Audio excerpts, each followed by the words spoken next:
১৯৭১ সালে অবরুদ্ধ ঢাকায় থেকেও মহান মুক্তিযুদ্ধে সক্রিয়ভাবে অংশগ্রহণ করেন আলতাফ মাহমুদ। মুক্তিযোদ্ধাদের আশ্রয়দানের সঙ্গে তাদের অস্ত্রভাণ্ডার সংরক্ষণের দায়িত্বও গ্রহণ করেছিলেন তিনি। পরিণাম হয়েছে ভয়াবহ। পাকিস্তানিরা আলতাফ মাহমুদকে নিষ্ঠুর নির্যাতনের পর হত্যা করেছে। ৩০ আগস্ট ১৯৭১ ভোর প্রায় ৬টা হবে। তন্দ্রাচ্ছন্নতা তখনও কাটেনি। দরজার কড়া নাড়ার শব্দে দরজা খুলে দেওয়া হলো। কোনো কথা হলো না। আলতাফ মাহমুদ তাদের সঙ্গে বেরিয়ে গেলেন। ফিরে আসেননি আর কখনো, ফিরবেন না কোনো দিন।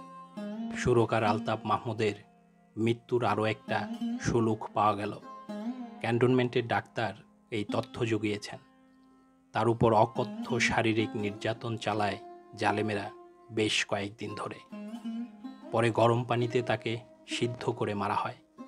আহ, যে বুকে শব্দ রঙের অজস্র কুড়ি ফুটে থাকত আর মাঝে মাঝে ফিরে আসত সঙ্গীত কুসুম রূপে।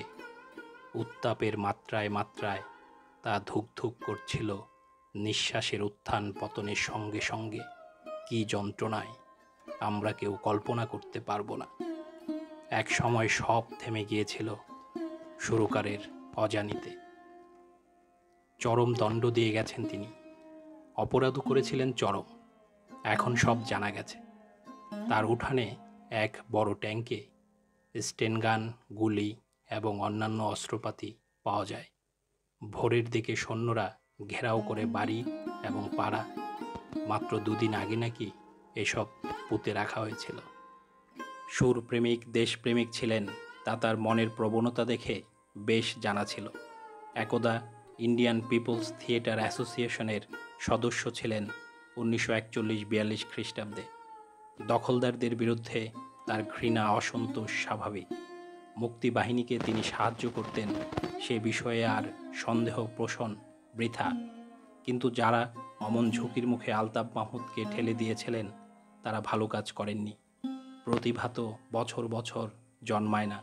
ওরা এই কথা মনে রাখলে এই অপূরণীয় ক্ষতির হাত থেকে বাংলাদেশ মুক্ত থাকত। ইরানি একটা গান ওর বড় পছন্দ ছিল। মাঝে মাঝে দেয়াল টপকে আসতেন আমার কাছে রেকর্ড শুনতে। আজ এই রেকর্ড বাজানোর সময় চোখের পানি ধরে রাখতে পারলাম না। আলতাফ মাহমুদ পরলোকে সহজে বিশ্বাস করা কঠিন।